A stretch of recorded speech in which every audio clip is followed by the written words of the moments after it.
गैर मशरूत माफ़ी, हमले का जवाबी वार, डरपोक हुकूमत, आखिर डर क्या? अंदर की बात हम आपको बताते हैं।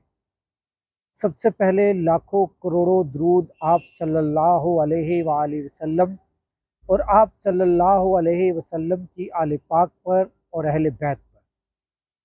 जी दोस्तों, सबसे पहले मैं गैर मशरूत माफ़ी की बात बाद में करूँगा और हमले का जवाबी वार भी मैं आपसे बाद में डिस्कस करूँगा। उससे पहले मैं आपके साथ डिस्कस करता हूँ कि हुकूमत डरपोक या डर गई, खौफज़दा या कांपे टांग गई। जो कुछ भी जलसे के साथ हुआ और जो पाकिस्तान तहरीक-ए-इंसाफ के स्पेशली लाहौर की लीडरशिप ने किया कारकुनान के साथ, ये भी आपके सामने रखना है।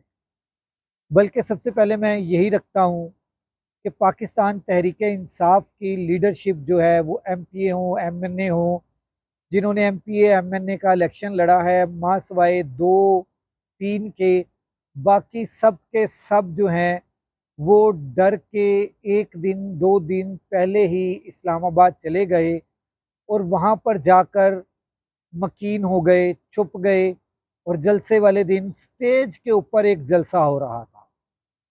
स्टेज के ऊपर एक जलसा हो रहा था और उसमें वो शामिल थे, नीचे वाले जलसे में नहीं, पंडाल में नहीं, जो स्टेज के ऊपर जलसा हो रहा था वहाँ पर वो शामिल थे। इंतहाई खौफ इन लोगों के सर के ऊपर, पाकिस्तान के पाकिस्तान तहरीक इंसाफ के जो लीडरान थे उनके सरों के ऊपर भी खौफ और हुकूमत भी खौफजदा थी। हुकूमत ने बहुत ज़्यादा हर्डल्स लगाई, इंतहा का खौफ पैदा किया। खौफ पैदा करने के बाद उसके बावजूद कई लफाफा सहाफ़ियों ने कहा कि जनाब 2000-3000 लोग थे, इससे ज़्यादा लोग नहीं आ सके, ये था, वो था, खाली पंडाल था, कोई भी नहीं आया। और पंडाल के अंदर की बातें भी मैं आपको बता दूं कि इंतहाई नाकस तरीन इंतज़ामात थे। जो सबसे अहम इंतज़ामात में से इंतज़ाम था, वो था आवाज़ का, साउंड का। वो पूरे पंडाल के अंदर आवाज़ नहीं आ रही थी, जस्ट मखसूस सा एरिया था जिसके अंदर आवाज़ आ रही थी। पूरा पंडाल जो कवर किया हुआ था लोगों ने, उसके अंदर आवाज़ लोगों को नहीं आ रही। इसलिए मैं कह रहा हूँ इंतहाई नाकिस इंतज़ामात थे और इन नाकिस इंतज़ामात की वजह से भी वहाँ पर रश जो है वो स्टिल खड़ा नहीं हो रहा था। क्राउड वो चल फिर रहे थे, कोई कहीं जा रहा था कि यहाँ से आवाज़ क्लियर आएगी, कोई कहीं जा रहा था कि शायद यहाँ से आवाज़ क्लियर आएगी, मगर किसी को भी क्लियर आवाज़ नहीं आ रही थी। हुकूमत ने हर तरह का जोर लगाया, जोर लगाकर खौफ दिलाया। खौफ के बावजूद जो है लोग निकले और उनको वहाँ पर जब हुकूमत ने देखा कि आवाम निकल आई है तो उन्होंने वहाँ पर इतनी हर्डल्स पैदा कर दी कि आवाम जो है वो जलसागाह तक ना पहुँच सके, पंडाल तक ना पहुँच सके। कुछ 5-6 किलोमीटर का गैप था, राइट भी, लेफ्ट भी, फ्रंट पे भी, ये सारी की सारी आवाम ही आवाम और सरों का समुंदर नजर आ रहा था। इसके बावजूद, इस खौफ के बावजूद जो आवाम निकली है, इसका मतलब है आवाम अपनी हकीकी आज़ादी के लिए अभी भी इमरान खान का साथ दे रही है। इमरान इतनी खौफ और इतनी बर्बरियत के बावजूद इमरान खान का साथ छोड़ने का नाम नहीं ले रही। अवाम ने साबित किया कि वो इमरान खान के साथ है, मगर लीडरशिप ने अवाम को भी और इमरान खान को भी मायूस किया। इस लीडरशिप ने इमरान खान को और अवाम को दोनों को मायूस किया और इमरान खान की मायूसी भी और गुस्से में बदल रही है और अवाम की मायूसी भी गुस्से में बदल रही है। मैं आपको बता दूं, लाहौर के अंदर जो जब जब भी नए इलेक्शन होते हैं, जो कि उम्मीद है कि जल्द नए इलेक्शन आ रहे हैं, इन नए इलेक्शंस में जिनको टिकट्स मिली थी उनमें चंद एक एमपीए जो बन चुके हैं उनमें भी शफलिंग हो जाएगी, वो भी टिकट से महरूम हो जाएंगे। चंद एक एमपीए जो हैं, जो इस वक्त एमपीए बने हुए हैं, वो भी टिकट से महरूम हो जाएंगे। इमरान खान के बाहर आने की देर है। इमरान खान को अंदर बैठकर हर एक रिपोर्ट मिल रही है, इमरान खान की मॉनिटरिंग टीम काम कर रही है और इमरान खान को एक एक रिपोर्ट दे रही है।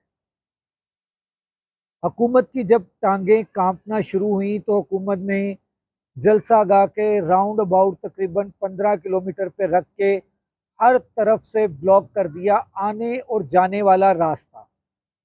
और अवाम इतनी ज़्यादा थी कि उसको मुंतशिर होने में टाइम लग रहा था। अवाम ने हुकूमत ने जल्दबाजी में ऊपर नीचे नोटिफिकेशन निकाल के और शेलिंग शुरू कर दी, जो कि ये अवाम के साथ हुकूमत की बर्बरियत थी, हुकूमत की फस्तायत थी। एक पार्टी बार बार इजाज़तनामा लेने के बाद, इजाज़त कैंसल होने के बाद अदालत में जा जाके तो इन्हें अदालत की कार्रवाई करवाते करवाते वो इस हद तक इतनी मुश्किल से उनको ये इजाज़त मिलती है और उनके साथ भी ये सारा कुछ किया जाता है। इसके बरक्स 4-5 पार्टियां हैं, वो बार बार आती हैं, इस्लामाबाद पर चढ़ाई कर देती हैं, डी चौक तक पहुंच जाती हैं, रेड जोन तक पहुंच जाती हैं। उनके खिलाफ किसी किस्म की कार्रवाई नहीं होती, उनके ऊपर आंसू गैस की शेलिंग नहीं होती, उनके ऊपर लाठी चार्ज नहीं होता, उनकी गिरफ्तारियां नहीं होती। अब आ जाए गैर मशरूत माफ़ी। तो गैर मशरूत माफ़ी के मुतालिक मैंने आपसे जिक्र किया, अली अमीन गंडापुर ने कल जो सहाफ़ियों को रगड़ा दिया, बिल्कुल ठीक दिया उसने। उन सहाफ़ियों को रगड़ा दिया जो जिसकी दाढ़ी में तिनका होगा उसको लगेगा कि वो उसके मुतल्लिक है, इसलिए हर सहाफ़ी इसके ऊपर शोर नहीं मचा रहा। सिर्फ वही सहाफ़ी शोर मचाएंगे जो लफाफा सहाफ़ी हैं, बेज़मीर हैं, ज़मीर बेचने वाले हैं। वो सहाफ़ी इसके ऊपर बहुत ज़्यादा शोर मचाएंगे और मचा रहे हैं। इसके ऊपर आज बैरिस्टर गोहर ने गैर मशरूत माफ़ी मांग ली कि अली अमीन गंडापुर ने एक दो सहाफ़ियों के मुतल्लिक ये बात की है, मगर मैं फिर भी गैर मशरूत माफ़ी मांगता हूँ। मैं किसी किस्म की शर्त के बग़ैर आप लोगों से, तमाम सहाफ़ी बरादरी से माफ़ी मांगता हूँ। अली अमीन गंडापुर को इस तरह से नहीं कहना चाहिए था, उसको थोड़ा सा कंट्रोल रख के अपनी बातों को करना चाहिए था। मगर 14 दिन का अल्टीमेटम दे दिया अली अमीन गंडापुर ने, और ये 14 दिन का अल्टीमेटम जो है वो बिल्कुल 14 दिन का ही अल्टीमेटम है। 22 तारीख को लाहौर जलसा है और उस जलसे के अंदर आने का और उस जलसे के अंदर अपनी अगला और फाइनल लाए अमल देने का ऐलान भी कर दिया। पाकिस्तान तहरीक इंसाफ अपना फाइनल लाए अमल दे रही है और ये इंतहाई अहम तरीन लाहे अमल होगा, और इस लाहे अमल के बाद कोई हीला, कोई बहाना नहीं बनाया जाएगा और इमरान खान को छुड़वाने के लिए हर हद तक चला जाया जाएगा, आइन और कानून के दायरे में रहते हुए।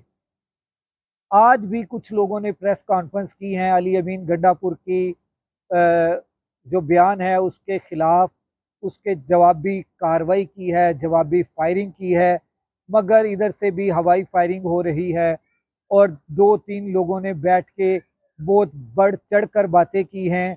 ये वही लोग हैं, जब इमरान खान के अदालत में पेशी होती थी तो इमरान खान की अदालत में पेशी के दौरान वो उन्होंने बड़ा बढ़ चढ़ के बातें की थी। जब अदालत में इमरान खान आया और इमरान खान के कारकुन, इमरान खान के टाइगर्स आए, तो वही शख्स जो है एक कार्नर में दबक कर लगा हुआ था।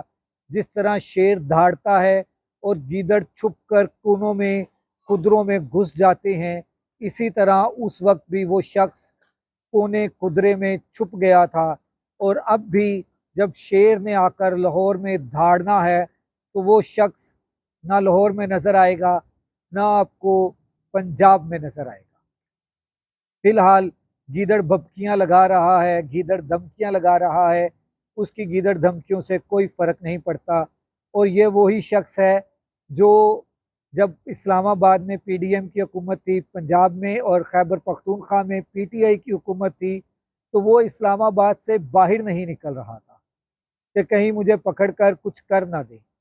इसलिए वो शख्स, उसकी कार्रवाई को पाकिस्तान तहरीक इंसाफ के कारकुनान भी लतीफ़ा और मजाक समझते हैं, जोक समझते हैं, इसके अलावा और कुछ नहीं। अगले व्लॉग तक राशिद इकबाल कादरी को इजाज़त दीजिए। अल्लाह हाफिज़।